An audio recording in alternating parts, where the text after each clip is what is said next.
গত ২৯শে জুলাই অসম রাজ্যের নিলাম বাজারে ভয়াবহ বাইক দুর্ঘটনায় আহত হয় লিউ ক্লাবের সদস্য সম্রাট দে।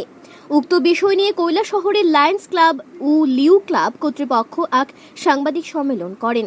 সম্মেলনে উপস্থিত ছিলেন লায়ন্স ক্লাবের সভাপতি সুপ্রিয় দেবরায়, লিউ ক্লাবের সভাপতি বিপাশা দেব, লিউ লায়ন সৌরভ বিশ্বাস, লিউ ক্লাবের কোষাধ্যক্ষ সম্রাট দে এবং তার মা সঙ্গীতা দে সহ ক্লাবের অন্যান্য সদস্যরা।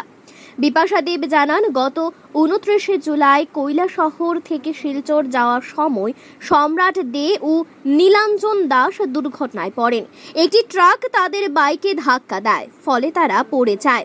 নীলাঞ্জনের আঘাত সামান্য হলেও গুরুতর আহত হয় সম্রাট।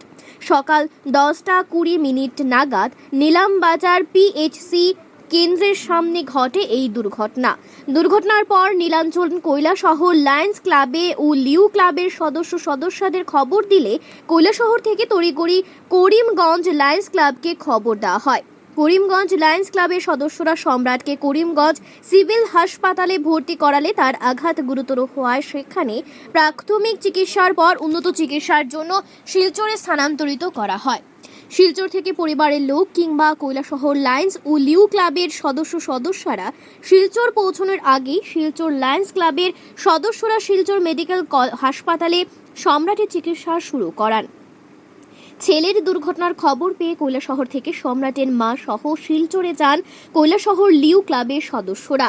সম্রাটের মুখমণ্ডলে বেশ কিছু অস্ত্রোপচারের পর তার চোখের আঘাত গুরুতর হওয়ায় সম্রাটকে শিলচরে দুটি অস্ত্রোপচারের পর গুয়াহাটিতে স্থানান্তরিত করা হয়। গুয়াহাটিতে সম্রাটের 4টি অস্ত্রোপচার হয়েছে। সম্রাটের দ্রুত চিকিৎসা প্রদানের জন্য বরাক উপত্যকা, ত্রিপুরা, গুয়াহাটি এবং আপার আসামের লায়ন্স এবং লিউ ক্লাবগুলি অভূতপূর্ব সাহায্য প্রদান করেছে বলে জানান কৈলাসহর লিউ ক্লাবের সভাপতি। বর্তমানে সম্রাটের চোখের সংক্রমণ ঠেকাতে ওর ডান চোখে ব্যান্ডেজ করে রাখা হয়েছে। 15 দিন পর তার চোখে আবার অস্ত্রোপচারের পর চোখের ব্যান্ডেজ খুলে দেওয়া হবে। সম্রাট খুব শীঘ্রই তার চোখে দৃষ্টি ফিরে পাবেন বলে আশাবাদী। সাংবাদিক সম্মেলন চলাকালে আবেগাপ্লুত হয়ে পড়েন সম্রাটের মা এবং সম্রাট। তার মা সঙ্গীতা দে বলেন, ক্লাবটি তাদের জন্য একটি মন্দিরের মতো এবং তারা কৈলাসহর লায়ন্স ক্লাব ও লিউ ক্লাবের যে সমর্থন এখনো পর্যন্ত পেয়েছিল তা অকল্পনীয়। তাদের পরিবারের এই দুর্দিনে যেভাবে ক্লাবের সদস্যরা পাশে দাঁড়িয়েছেন তার জন্য তিনি তাদের কাছে চিরকৃতজ্ঞ। লিউ ক্লাবের সদস্যরা জানান, প্রায় 600 সদস্য সম্রাটকে আর্থিক সহায়তা করেছেন, এছাড়াও সব সময় তার পাশে থেকে সাহায্য করে গেছেন। তারা আসাম ও ত্রিপুরার লায়ন্স এবং লিউ ক্লাবকে তাদের সহযোগিতার জন্য ধন্যবাদ জানিয়েছেন। লিউ ক্লাবের সভাপতি বিপাশা দেব বলেছেন যে সম্রাটের তাদের কাছে ফিরে আসাটা সত্যি একটি অলৌকিক ঘটনার মতো।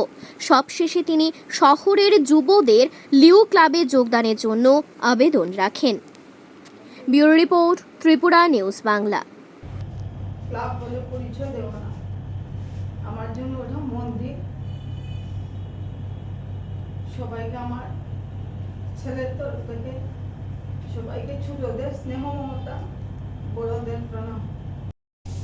গত 29শে জুলাই আমাদের লিও ক্লাব অফ কৈলাসহরেরই 2জন সদস্য লিও সম্রাট দে এবং লিও নীলাঞ্জন দাস করিমগঞ্জের নিলামবাজার এরিয়ায় একটি ভয়াবহ দুর্ঘটনার মুখোমুখি হয় এবং দীর্ঘ 1.5 মাস ট্রিটমেন্ট ও রিকভারি জার্নির পর আমাদের সম্রাট প্রত্যেকটা মানুষের প্রার্থনা, শুভকামনা ও সহযোগিতায় আজ আমাদের মধ্যে উপস্থিত হয়েছে। আমি আজ আপনাদের মাধ্যমে প্রত্যেকটা মানুষ যারাও রিকভারির জন্য প্রার্থনা করেছে, সাহায্য করেছে, সকলের প্রতি আমার কৃতজ্ঞতা জ্ঞাপন করছি। শুধু তাই নয়, অ্যাকচুয়ালি আমাদের পুরো নর্থ ইস্টের এন্টায়ার লিও লায়ন যে কমিউনিটি আছে, including Leo Lion clubs of Tripura, Barak valley, upper Assam, Guwahati, প্রত্যেকটা ক্লাবের member, be it financially, be it being there physically or সাথে, কারণ আমরা ওইখানে যেতে পারছিলাম না। আমাদের পক্ষে এইখান থেকে যতটুকু পসিবল হচ্ছিল সেটা হচ্ছে শুধু জানতে পারছিলাম কি হচ্ছিল ওর সাথে, কিন্তু ওরা ওই জায়গায় থেকে ওর পুরো ট্রিটমেন্টের প্রসেসটাকে স্মুথলি নিয়ে গেছে এবং আমি সত্যি মানে আমার ওদের প্রতি স্পেশাল থ্যাঙ্কস ওকে এইভাবে সাহায্য করার জন্য, ওর পাশে এইভাবে দাঁড়ানোর জন্য। এটা প্রমাণ করে দিয়েছে যে লিও ক্লাব এবং লায়ন্স ক্লাব শুধুমাত্র একটা এনজিও নয়, আমরা একটা পরিবার। কারণ ওকে ওরা যেভাবে সাহায্য করেছে এটা কিন্তু একমাত্র নিজের পরিবারের সদস্যদের জন্যই মানুষ করতে পারে, যখন আমরা কাউকে নিজের বলে ভাবতে পারি। তাই আমার সকলের কাছে একটা আবেদন থাকবে, যারাই আজকে এই ব্যাপারটা দেখছো, সবাইকে আমি রিকোয়েস্ট করব, তোমরা লিও ক্লাব হোক বা লায়ন্স ক্লাব হোক আমাদের এই অর্গানাইজেশনে যোগদান করো, যাতে আমরা সমাজের প্রত্যেকটা কোনায় কোনায় সাহায্যের হাত পৌঁছে দিতে পারি।